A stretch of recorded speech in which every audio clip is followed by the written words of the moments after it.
It's Wednesday, and you know what that means. It means I'm out of breath because Shin has to do something right before the show. Gotta love it. Yeah. Okay. Greg Cherry Show is here. Greg Cherry, Matty Laws, and our special. Yeah, I can't even talk now. It's LJ. Hi, Ella. What's up? How are you guys? Not too bad. Exhausted. Can't speak, apparently. It's WrestleMania season. It is. WrestleMania week, baby. It's the craziest week of the year. Oh, can you turn your mic up? I can't really hear you. Can you hear me now? Not really. I can hear her clearly. I can't. Why am I deaf? Oh, no. I'm definitely connected to my good microphone. Let me see. I can hear you clearly. I just have to turn my volume up, that's all. Yeah, that made there we go. Oh, there we go. Okay. So, hi, everybody. We're going to talk about WrestleMania. This is a fantastic way to start the Greg Cherry Show. If it's not chaotic, is it It really just be like that sometimes, especially during Mania week, so I get it, Greg. I really do. Yeah. And let's face it, the really big news of this week has nothing to do with wrestling. It's that I know. Shane and Courtney from Smosh are married. Oh, I know. I still don't know if it's real or not. It is real. Shane confirmed it. I was one who was very skeptical because I'm like, it is so them to do an elaborate prank. But once I saw that, Damien confirmed, and then it's on People, like that would be the most elaborate thing ever if they got People in on it to write a whole ass article about it. Yeah. So at this point, I'm gonna believe it, but I'm still in the back of my mind. I'm like, it could be some elaborate thing. It could be a ruse, but I'm gonna believe People. Yeah, it's very fun. Very happy for both of them. Oh, me too. The funny thing is, Shane is a big wrestling fan, so like he might have the like working mentality just to mess with everybody. It doesn't work for me, and I mean they have that comedic nature in them. That's I'm absolutely. So happy. Been watching. Those two have been in Smosh since 2015, so I've been watching them on my screen for 9 years. Don't talk about it a lot on it's great though, because I also discovered, like Kylie had tweeted out, that there are so many secret Smosh fans out there that I didn't even know I have mutuals with. So no, we don't know any of our other mutual interests aside from wrestling and sometimes sports. Yeah, that's what we need to do. We need to get like a group of wrestling friends to talk about anything that's not wrestling. Yeah. Well, for me, Wednesday nights, people know, is my Survivor night. So for me, at least there's that. I've been trying to get better, but it is so hard to break out of the wrestling bubble. So I get that. It really is. I mean, that's why like I'm well known for the wrestling trivia, all that. And that. Like, man, when like fall comes around, I just want to talk about football. I don't give a shit about wrestling. Which is funny because we're talking about WrestleMania today, and we should probably do that because we only got no football other than the UFL, and I'm firmly with my Battlehawks. Cacao! I don't follow the UFL, so that's something there. Let's pull up the WrestleMania card because, but I just want to throw this out there too. I'm sick of the Battle Royal not being on the actual WrestleMania day. Put the Dre on the show. Yeah.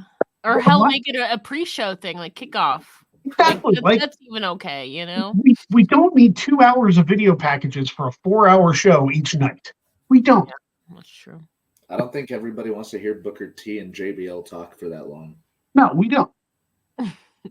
It's like if we wanted to listen to them for that long, they'd be at the commentary booth, but they're not. So like we don't need to listen to them talk for 2 hours. I haven't really watched the kickoff shows, because normally they haven't been doing kickoff matches for the longest time now. So I just tune out of the kickoff show except for like maybe the last 10 minutes.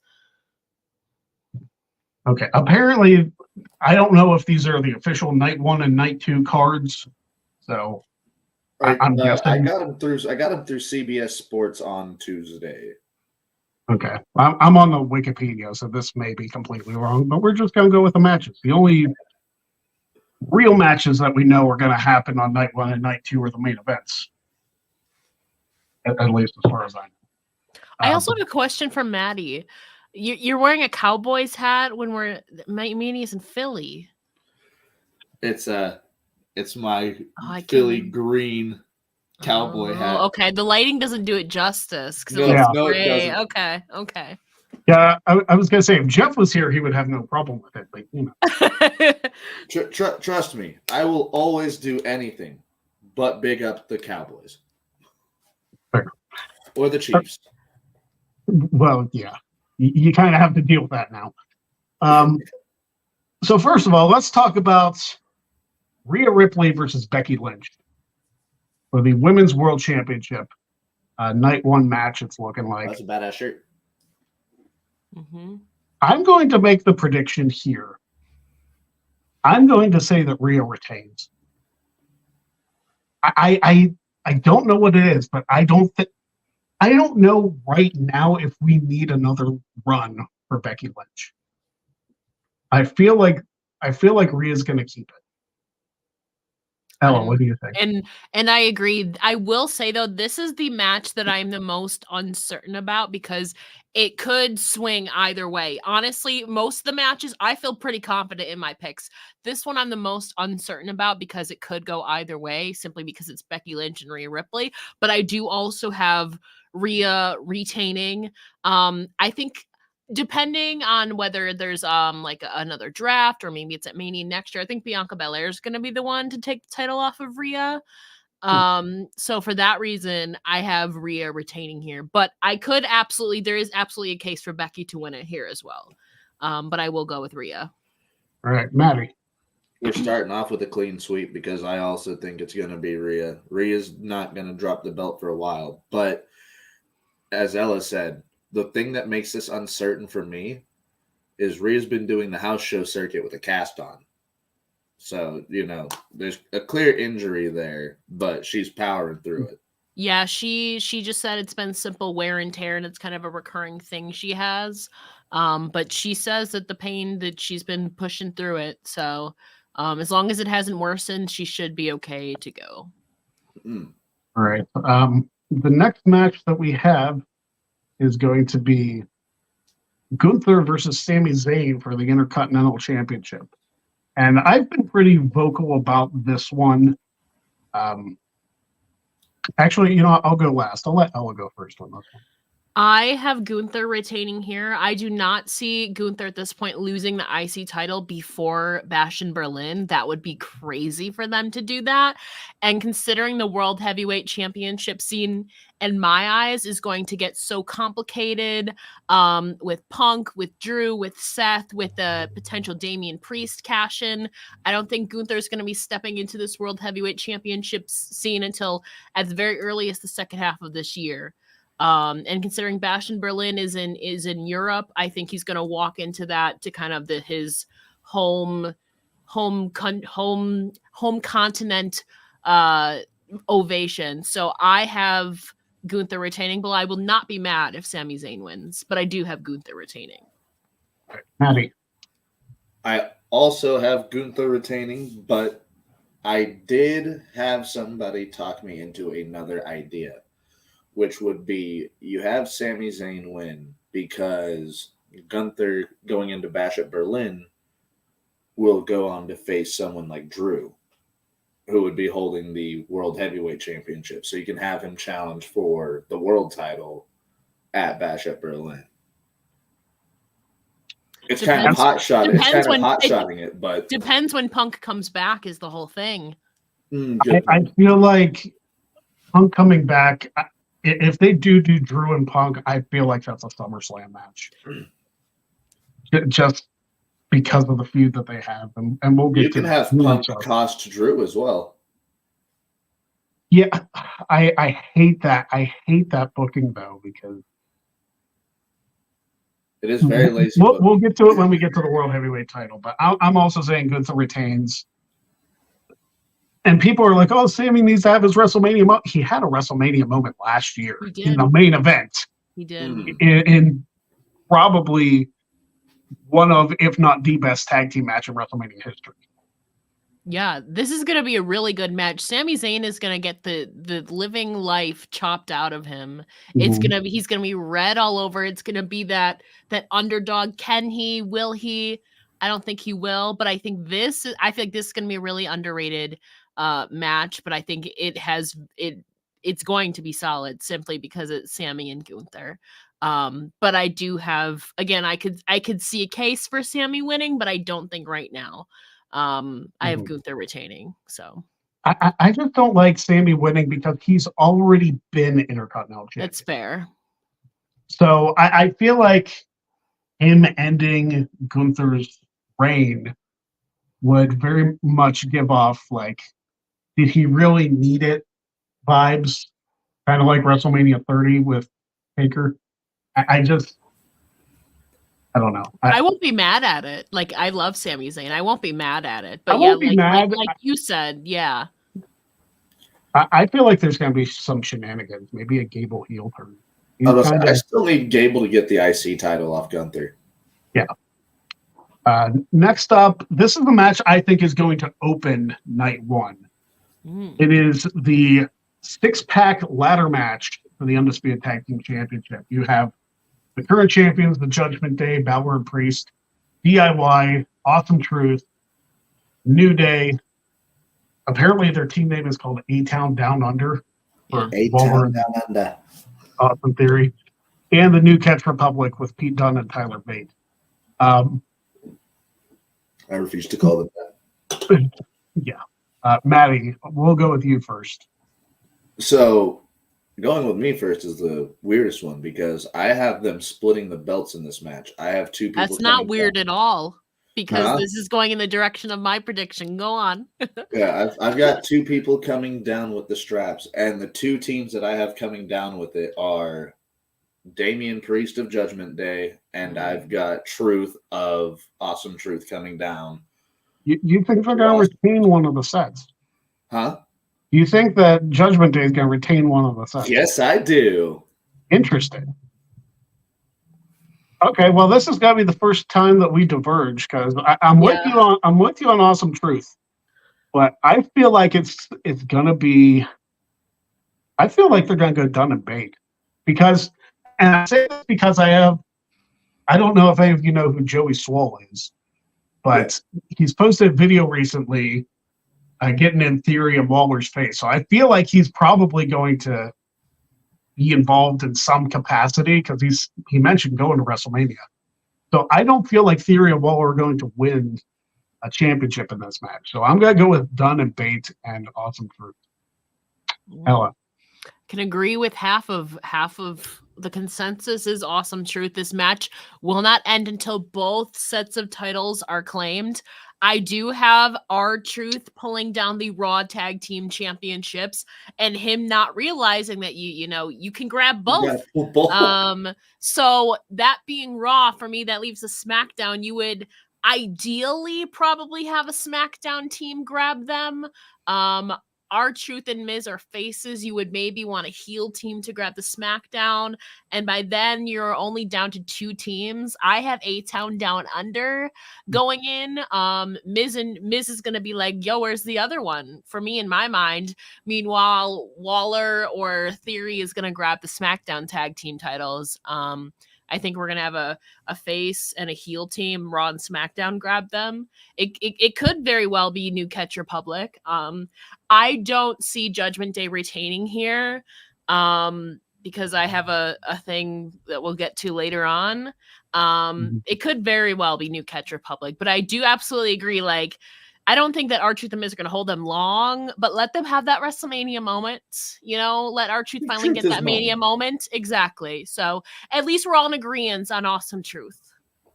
I would not be mad, though, if New Day got the SmackDown tag team titles because Woods has never won at WrestleMania. Obviously, Kofi has because, Kofi Mania. But Woods doesn't have a WrestleMania win either, so I would not be mad if New Day won. I won't be mad at that either. This match is going to be so chaotic, and I'm so here for it. Now, speaking of chaotic, the rumors that A-Town Down Under aren't set in stone. Do you guys really think the rumors of Motor City Machine Guns to WWE for a spot are going to happen? I don't think it's going to happen. But I think there's a better chance of the Hardy Boys showing up than Motor City Machine Guns, honestly. Which that would be very interesting if the Hardys did come back. It would. I see MCMG going to AEW. I don't see them doing it.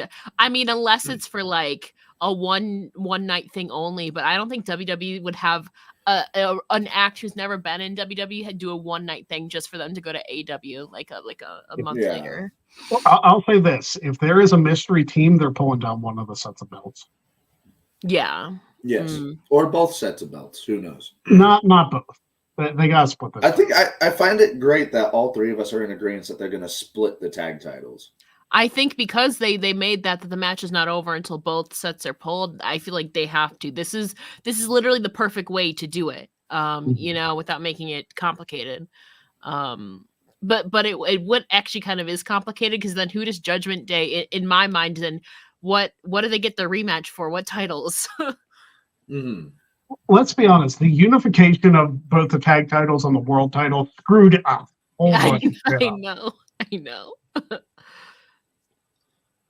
If they were all going to be consolidated onto like one network or something, it would have made a little bit more sense. But that didn't happen. That didn't happen. Next up, the Battle of the Brothers: Jey Uso versus Jimmy Uso. I feel like Jimmy Uso needs this win more than Jey does. Because I feel like this is not a one-off. I feel like they're going to have a decently lengthy feud ending in some kind of stipulation match. So I feel like Jimmy gets the win here. Ella, what do you think? I have Jey. Kind of like a Drew McIntyre. Whenever it counts the most title matches, Jey Uso loses. IC title he lost, World Heavyweight title he lost. Obviously he lost against Roman Reigns because of his own brother. Every time Jey has a title match, Jimmy Uso comes and stops him. I think but they're also brothers. I can, for some reason, after everything that they went through, see them coming back together at the end of this. And that's not necessarily what I want, but I can see it happening simply because they are blood. But I think Jey should win because all of his big matches, he loses when it counts the most. He needs to win when it counts the most. And when does it count the most? In the grand stage of WrestleMania. However, with the added factor of a likely Solo Sikoa waiting in the wings, there is absolutely an avenue where Jimmy Uso could win. But for me, there's no way Jimmy Uso beats Jey Uso clean. No. I have Jey Uso winning. I think Jey needs it more personally.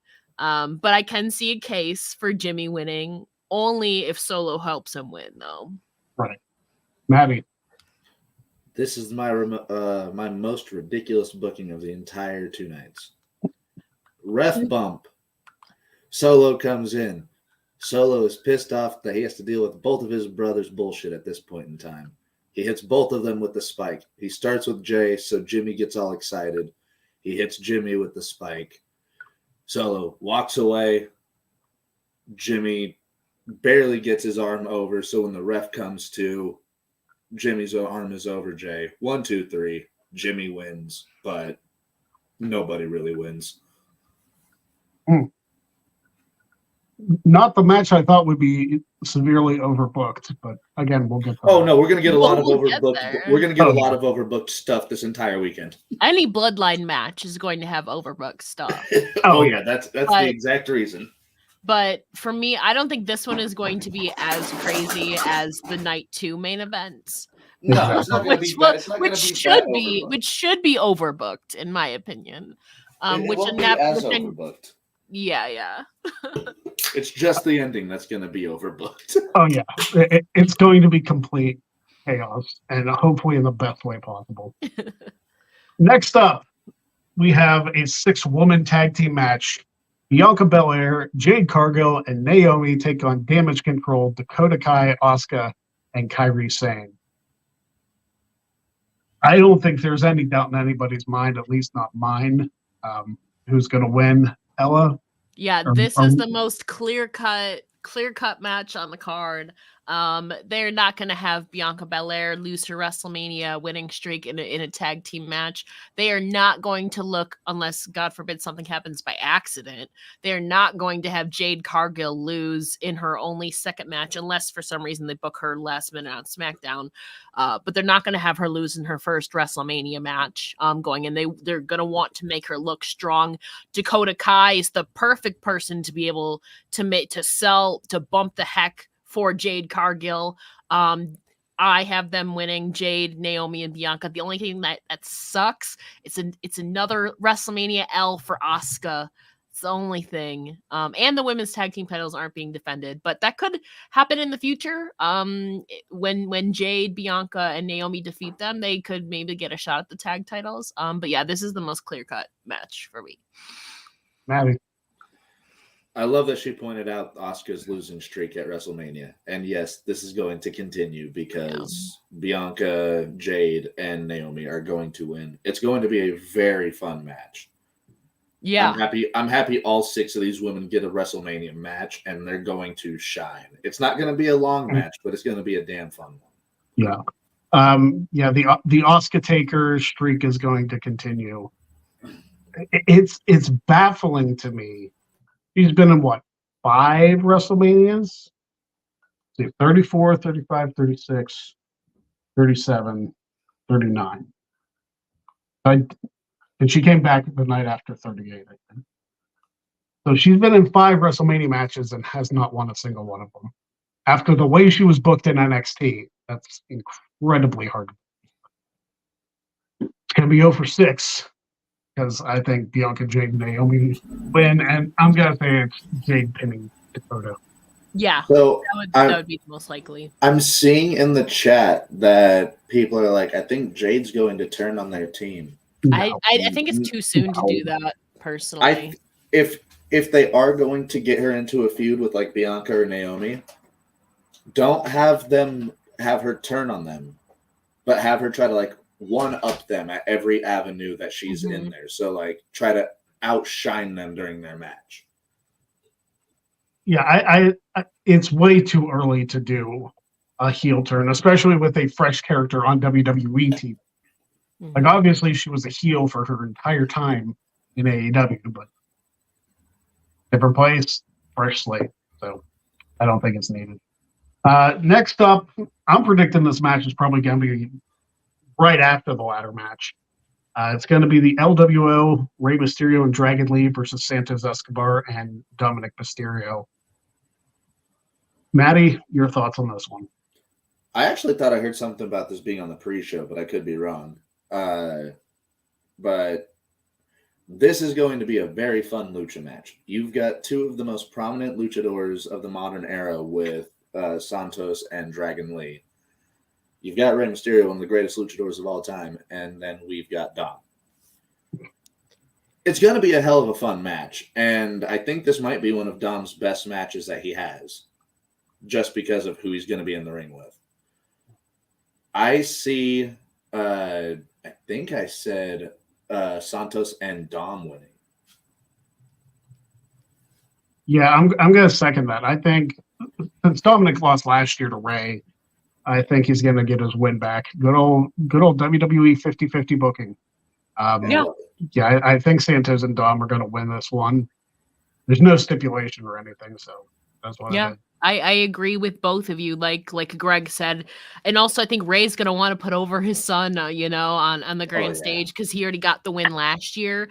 And I think, in not to say I know Dragon Lee is still a newer character to WWE, but I think they're going to want to hit 2 birds with 1 stone and get over some of their rising superstars in Dominic Mysterio and Santos Escobar, especially since Santos has turned and now formed his own faction. And there was also that little teaser last week of it looked like Carlito thought Rey was going to say him, and he didn't. So there's also that possibility that Carlito could play a factor into Santos and Dominic winning. But I think regardless, I think this would be better served with the Dominic and Santos win, and that's how I see it going as well. I do like that you pointed that out with Carlito. I mean, his finisher is the backstabber after all, so. Yeah. Mm-hmm. And then the main event of night 1, The Rock and Roman Reigns take on Cody Rhodes and Seth freaking Rollins. Seth Rollins gets his main event. Before we get to this match, can I point out that Rhea and Becky should at least be main eventing this night, and that this tag match should at least open the show. Well, it's confirmed that this match is main eventing night 1. I know it's main eventing. I just don't think that Roman and Cody should be main eventing both nights. Becky wants to open night 1, so I'm kind of here for Rhea Becky opening night 1. Yeah. I think it will. I was kind of hoping Io and Bayley would main event night 1. Oh, me too. I don't know why they feel the need to push the Royal Rumble winners to the side, or at least one or the other. Yeah. Like the women's Royal Rumble winner has been kind of gypped since like 37. But who am I? I feel like the Bloodline is going to win one of the nights. And Cody's going to win one of the nights. I feel like I don't know who's going to get the pin. I feel like I know who's going to take the pin. I think Cody takes the pin. Oh. And there's a part of me that wants Roman to be the one to pin him. Just so Cody has those seeds of doubt as he goes into the Bloodline rules match.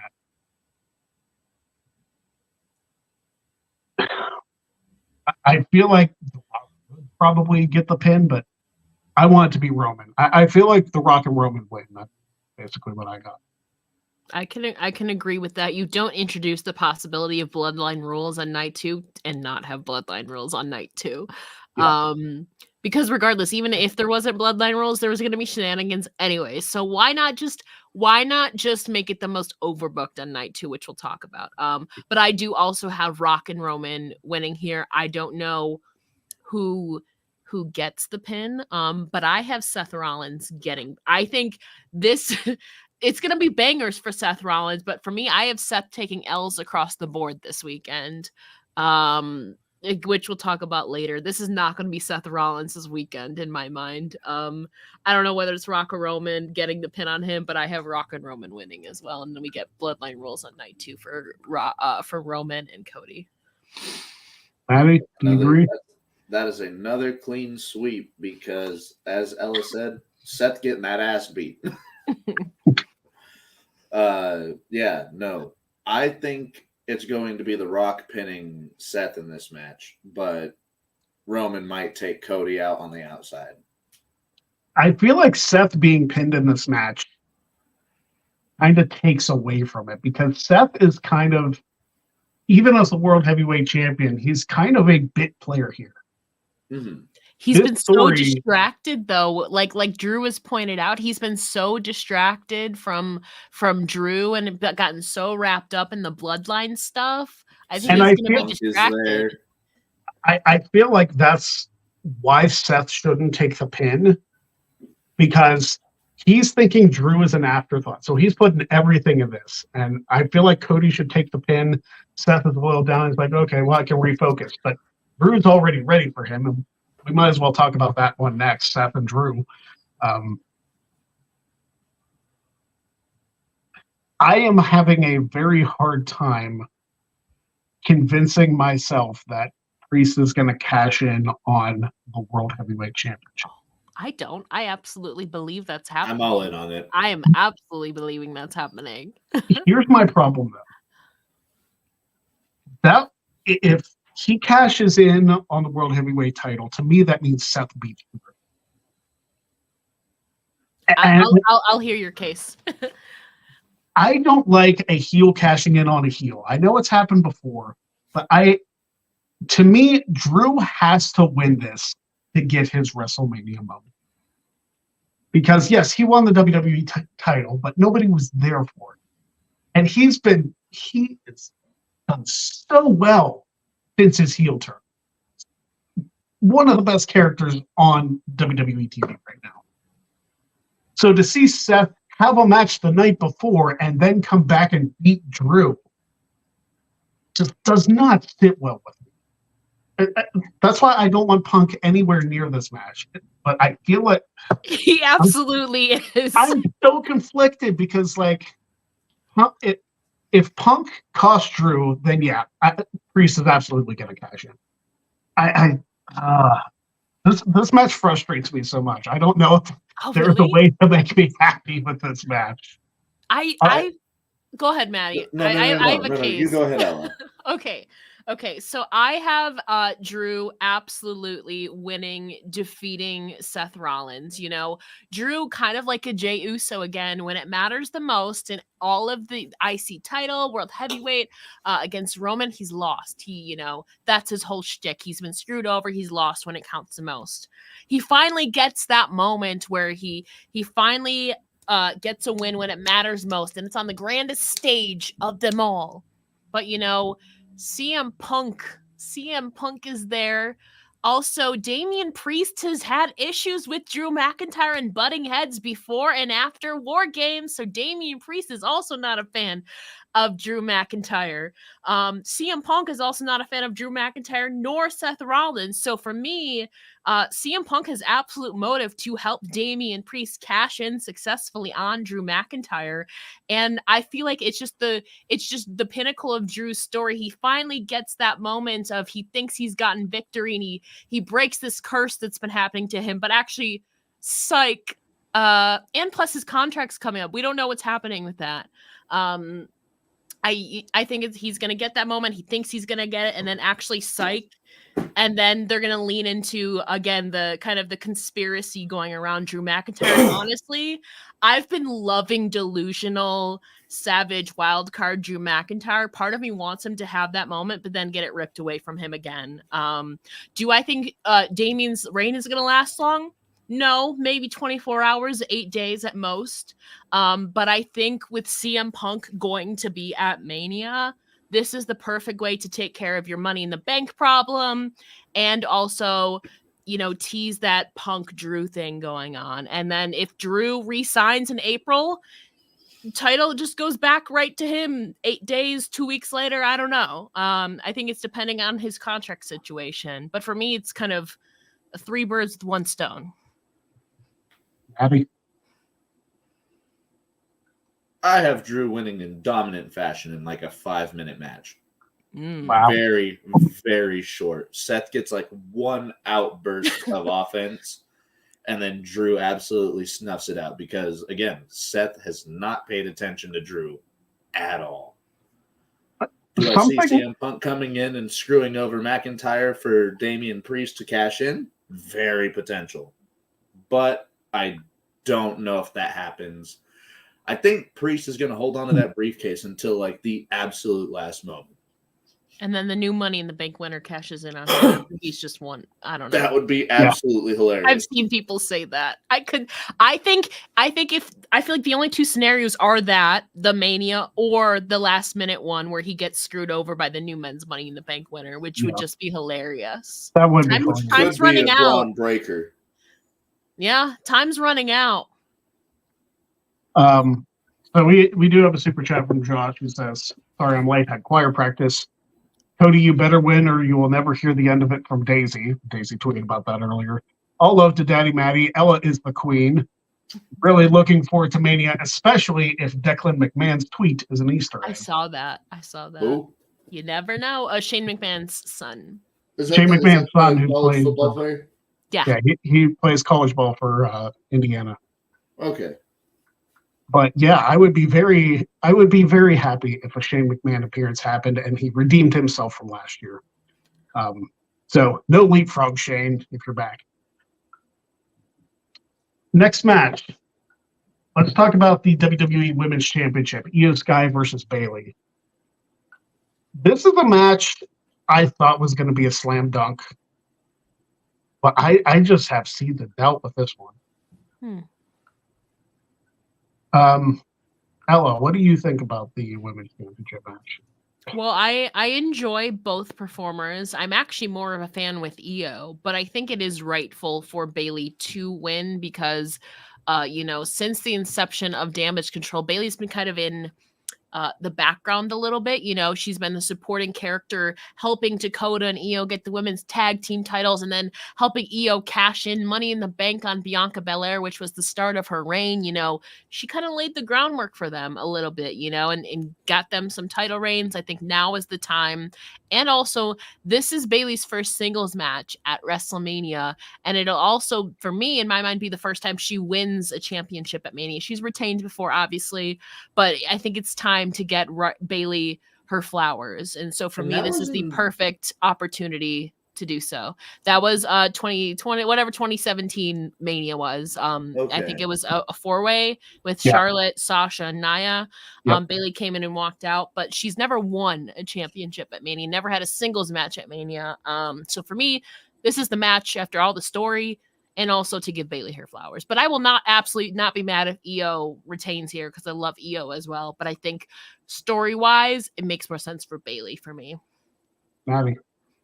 First off, Paramore for Mania. Yeah. I want that so badly. Bayley gets the win here, and there is no better opponent for her than Io Sky. This is going to be a phenomenal match. If they give it enough time, both of these women are going to make magic. And Bayley's WrestleMania moment is going to be awesome. I feel like it's the culmination of everything she did since her heel turn. And that's why I'm leaning towards Bayley as well. Because WrestleMania 37, after her and Sasha basically carried the Thunderdome era, Sasha obviously had, in my opinion, the greatest women's WrestleMania match of all time against Bianca Belair. But Bayley just got put as a goofy character who got attacked by the Bellas. It's like she got kicked down the stage by the Bellas. Yeah, after everything she did during that era, Bayley was just like a complete afterthought at WrestleMania 37, and that was just completely embarrassing, an embarrassing way to use her because she's so good. So I'm glad she got the Royal Rumble longevity record. Hopefully, she gets her moment. Because, she's retained a couple times at WrestleMania, like Ella said. She had the 33 match and also the 5-pack challenge at 36. We will see. Next up, I feel like this match, in my opinion, should be a pretty easy one to book. LA Knight versus AJ Styles. Matty, I'll let you start with this one. AJ Styles, hater of the year. I say LA Knight wins here, and AJ Styles makes him look like $1 million. But I have doubts that this could be the worst match of night 2. Can you believe we're saying that about LA Knight and AJ Styles? Because go on. I have a whole rant about this. It's a chemistry thing. I have not seen enough chemistry wise for me to go, that's a WrestleMania match. So let's lay this out. AJ Styles has had the following WrestleMania matches. He's 32, 33, 34, 35, 36. He had the Boneyard. 37, 38. Was he at last year's? I don't think he was. I think he was hurt for last year's, was he not? So he has had 7. This will be his 8th WrestleMania match. And his best WrestleMania match was with Shane McMahon. Arguably is Shane McMahon. It's not arguable. His best match is with Shane McMahon. I love the Boneyard match, so I might fight you. The Boneyard match is fun, but in terms of an actual wrestling match, it's Shane McMahon. It's not even because it's Shane. It's because the Boneyard match is fun. I'll give you that, but it's a pre-recorded match. It's an edited together match, so it takes a little bit away from it. Yeah, but so was the Firefly Funhouse, and that was a lot of people's favorite match. That was a lot of fun too, but that, by all accounts, wasn't a match. Very true. Ella, you have a rant, and I kind of want to hear it. I'm interested. LA Knight should have been fighting for the freaking United States Championship at WrestleMania and winning. I thought, like a lot of people, WrestleMania was going to be the night that LA Knight gets his first main roster title, period. Obviously, Gunther is a force, so it would make sense for it to be the United States Championship, and he's on the SmackDown brand. I thought, like, perfect shoe-in, by him not winning a title or him losing whatever, there's that chance that the people are going to turn on him. You have to tread very carefully with how you're booking him, because the people love him, but if you're booking him weirdly or not in spots that he should be in, like, there's the chance for the people to turn on him. So I honestly, if it were up to me, LA Knight and Randy Orton would be switched. Because Randy Orton fighting in a U.S. title match in 2024 at WrestleMania is insane to me. And I know AJ and Randy have already fought each other. That's fine. At least in this scenario, Randy would be the face, AJ would be the heel, so there's some fresh element to it. But since we are here and it is LA Knight and AJ Styles, which is crazy because I think both are great competitors. But again, the story people haven't been invested in, I think. If you're not going to let LA Knight win a United States Championship, at least give him that win at WrestleMania, because like I said, you cannot afford to have any blip on his wave of momentum and have him lose on the grandest stage of them all. You need to continue that forward, or else you risk the people turning on him or just losing interest in him. So if he should be in the United States Championship match, I would have swapped him in Orton, but that's not the case. So with how it is, LA Knight needs to win, and for me, LA Knight will win. Yeah. I want to just add on to what Ella said. My co-host Remy Sosa of the Crew Day podcast says that Randy Orton has a 6 bump card per match. Like 6 flat back bumps per match. And we saw that at Elimination Chamber. He was in there for not too long, took a couple back bumps, and he got outed by Brass Knuckle Spot. So switching him with LA Knight and putting LA Knight in the U.S. title match would have been a much better idea, because AJ Styles can totally work a match where Orton does not have to take near as many back bumps. And also, Orton's going to be taking his 3rd straight PLE loss since returning, Not that he people are still going to cheer him. Sorry. It is Orton. But it's crazy. It's crazy. Well, let's get to it. The triple threat for the United States Championship. Logan Paul defends against Randy Orton and Kevin Owens. I'll let you start with this one. Again, Randy Orton is going to be taking his with how it is with Owens, Logan Paul, and Randy Orton. Randy Orton should not, and I am the biggest Randy Orton fan. Randy Orton should not be winning this match. Randy Orton with a U.S. title reign in 2024 would be wild and kind of just unnecessary to me. So I think with how the dynamics are set, for me, it's pretty obvious, just in my mind anyway, that Orton and Owens are there just to kind of elevate Logan Paul a little bit more, get in some bragging rights. Oh, I beat, 2 of the most, critically acclaimed, veterans in WWE right now. And plus, I mean, we're going to have the prime bottle in the center of that ring. That's a little bit more incentive for him to win as well. So much as pains me to say Orton's going to get his 3rd straight PLE loss, with the dynamics here, the right call is for Logan Paul to win. Why did you have to point out the fact that the prime bottle is in the middle of the ring? It's totally going to be Logan Paul now. My original pick was Kevin Owens. Really? Yeah, my original pick was Kevin Owens, just because I think KO's getting pinned. I don't see Orton. I see Orton getting pinned. Or no, I don't. If Logan Paul wins, it's Orton getting pinned. If Kevin Owens wins, it's off of Logan Paul. I got KO getting pinned. I don't think they have Orton get pinned unless KSI comes in and screws things up. I don't think Orton gets pinned. I think he's there so he doesn't get pinned. It's going to be a schoolboy with tights roll up and Logan Paul. Oh, the greatest finisher in all of professional wrestling. The surprise roll-up.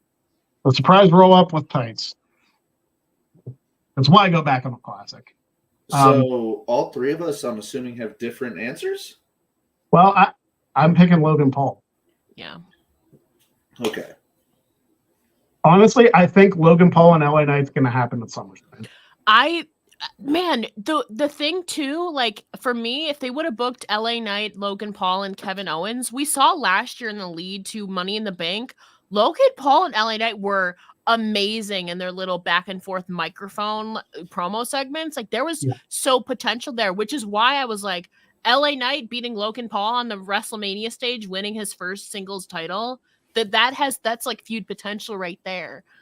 So I think it should be revisited since it's not going to be at WrestleMania. But I think WrestleMania would have been the pristine, and I think this match would have been better served with LA Knight in it, you know. Oh man, but that's just me. I am just baffled at how Randy Orton is in the US title match in 2024. It's just crazy to me.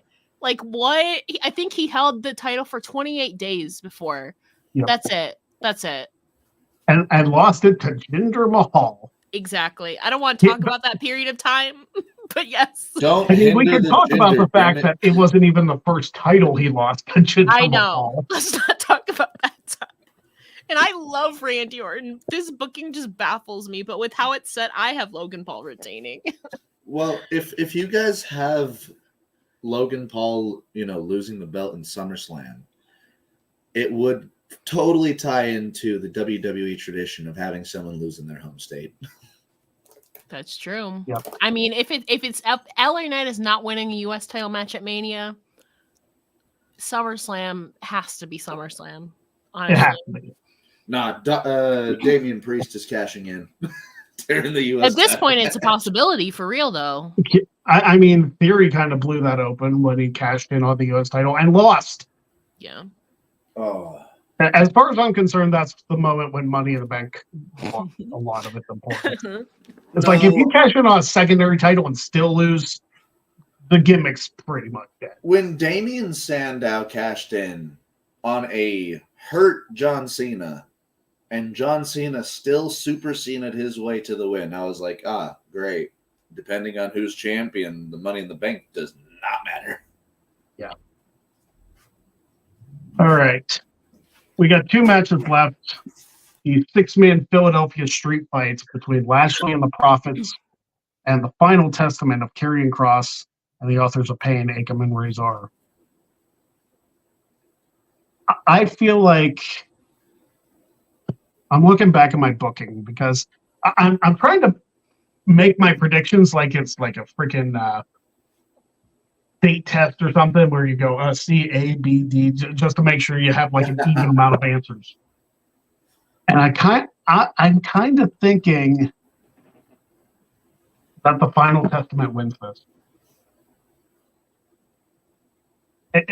This one's hard to predict because other than the element of street fight, I'm happy that the Prophets get another WrestleMania match. They shine there. And Lashley too, because Lashley didn't get a damn thing last year other than the Battle Royal. Well, that's due to unfortunate circumstances. I know why it happened. I'm going Final Testament. Either one can go.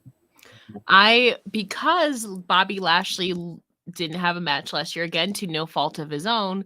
I think they're going to kind of rectify that situation. And plus the Street Profits, they haven't been showing it on television, but the Street Profits have been giving great digital exclusive like promo segments online that have been so good.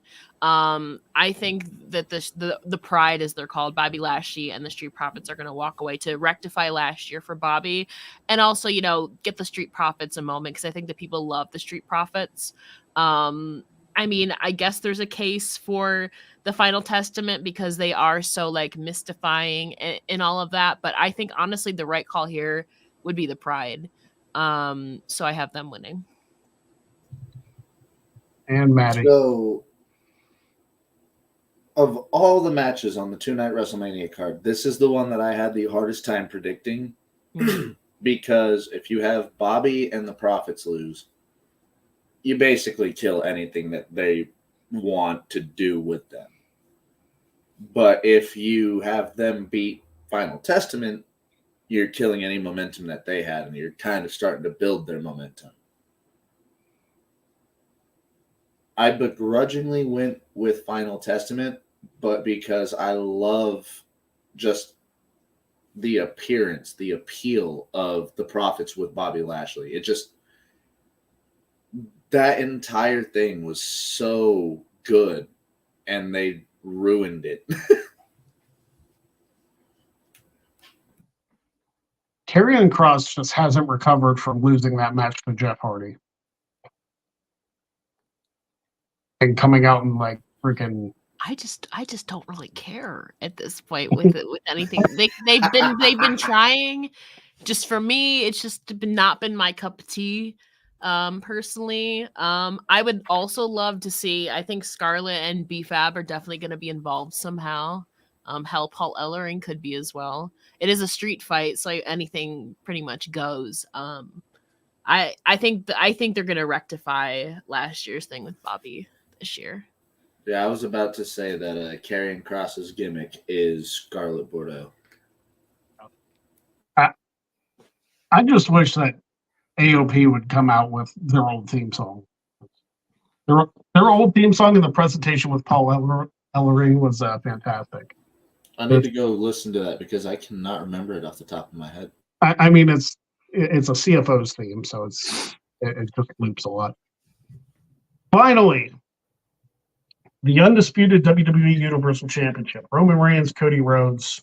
We're assuming, based on our predictions, it's got to be Bloodline rule. Yes. Ella, how do you overbook the hell out of this? Who the hell told you tonight was open mic night, bitch? You bring Brandy Rhodes. You first of all, Mama Rhodes is definitely going to be at ringside. Something crazy is going to go down. Mama Rhodes is probably going to slap the shit out of The Rock. Brandy Rhodes coming in here, I feel like it has to happen. You are going to have so many. Honestly, I've never been really one for overbooked. However, at this point, it kind of needs to be overbooked. One, because it's a Roman Reigns match. Two, it makes sense because it's Bloodline rules. You're going to bring out every single member of the Bloodline.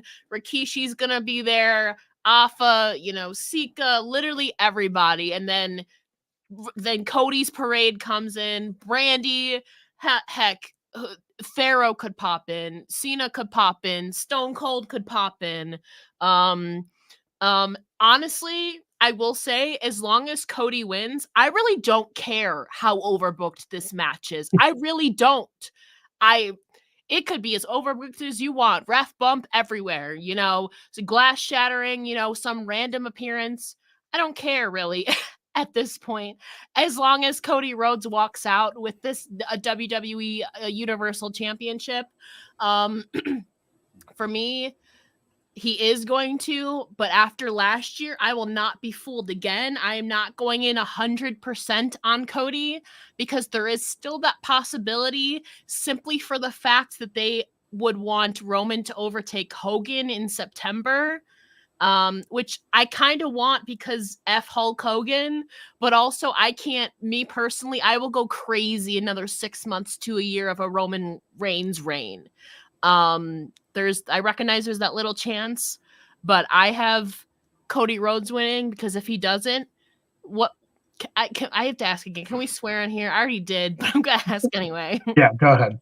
If Cody Rhodes doesn't walk out with the undisputed WWE Universal Championship, what a fucking waste of 2 back-to-back Royal Rumble wins. What a waste of time. That's all I have to say. The men's Royal Rumble winner hasn't done a damn thing since Drew. Yeah. That was 4 years ago. And as the biggest Royal Rumble fan of all time, Greg absolutely hates that. Yep. Matty.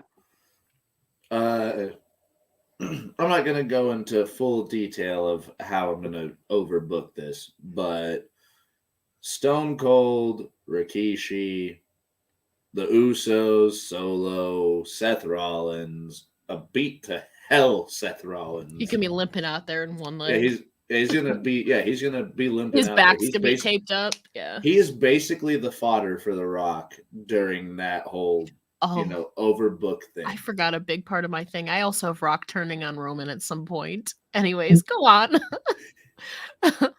I also have The Rock turning on him because I don't have Stone Cold and John Cena coming out to save the day like a lot of people have because of the random trailer in the background. I have thoughts.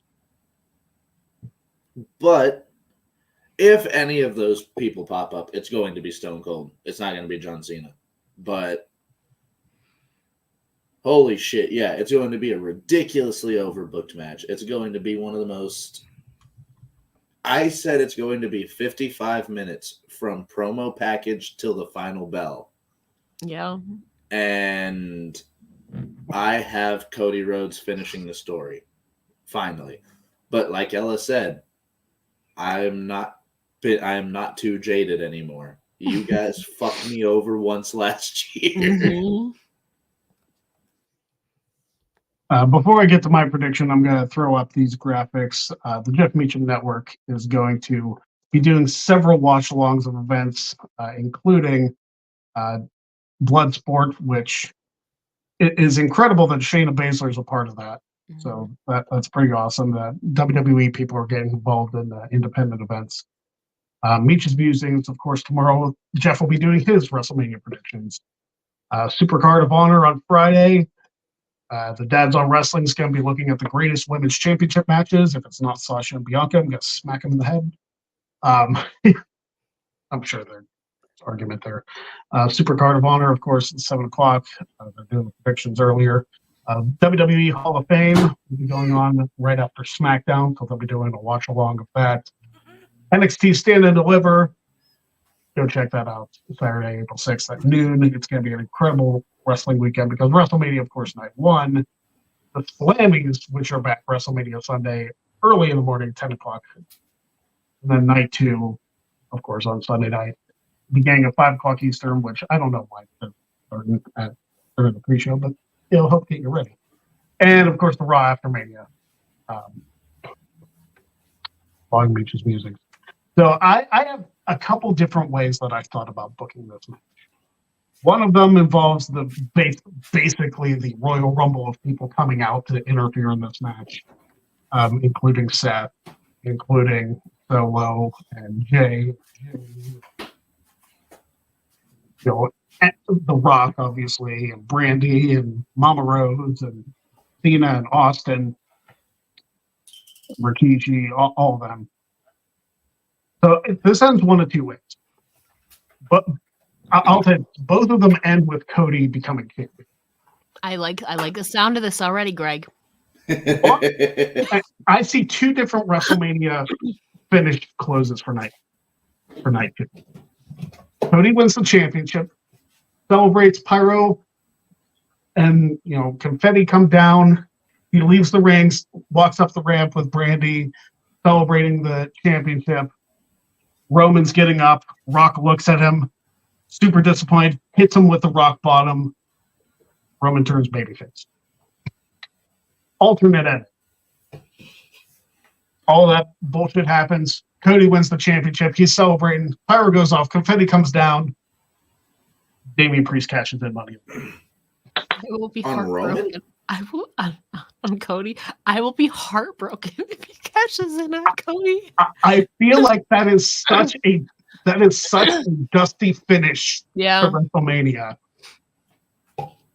At the same time, though, he got the win, but he didn't get the belt in the end. Yeah. Honestly, at this point, though, I'm pretty much okay with anything as long as it gets the title off of Roman at this point. Rock also has mentioned the long con, so that's why, like Greg said, I think there's a high potential for Rock to turn on Roman on night 2. I feel like it's post-match, though. I don't think it's going to happen during. Maybe it could happen during or after. There's stories for both of them there. I think there's a high chance of that happening at some point. Honestly, as long as somebody not named Roman Reigns walks out with this championship, I'm pretty much fine with it. That's just me. I think that's the only upside to Roman Reigns walking out of WrestleMania Night 2 with the belt is fuck Hulk Hogan. Yes, that is. Other than that, give the fucking belt to Cody. Yeah, I my can't go another year. I can't.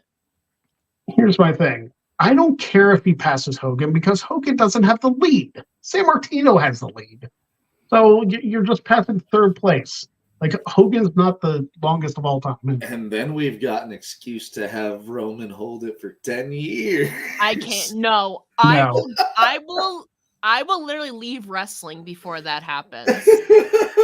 I've said this. Break the fuck up. I am checking out. I'm gonna start covering fucking PGA golf for fuck's sake.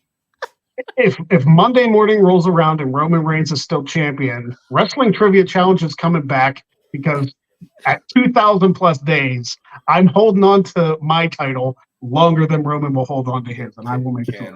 Can I have the first challenge? We will see. Hopefully, it doesn't come to that. But yeah. Anyway, those are our WrestleMania predictions. Ella, thank you very much for joining us as always. We always love having you. This was a lot of fun. Thank you for having me. Of course. Where can people find you if they aren't aware? You can, easiest way is where I'm most active, which is on Twitter. I don't call it that other thing. Follow me there at It's Ella J. If you go to the link in my bio, all my links to my projects, podcasts, and writing are all in one place. I feel so special that the 2 podcasts you did this week were Alex's and ours. Like that's just. I added doubling. I started the week with 2. It turned into 4 over the course of 3 days. Damn. It's very last minute. Congrats, Ella. Yes. Getting that schedule in. Exactly. It's Mania week, you know. I'm not going, but I wanted to be a part of it, so I appreciate the invite a lot. Of course. And we'll have you back, of course, at some point in the future. Ladies and gentlemen, I hope you enjoy WrestleMania. We're going to have a lot of fun this month.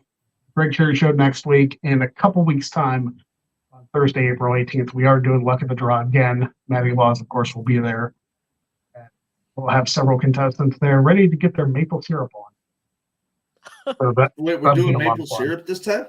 Yes, you're returning to your shower, Matty. Oh, son of a bitch. I hope I win this time. Maple syrup's gonna suck. I hope I win this time. We will see. That was the most southern way I've delivered that.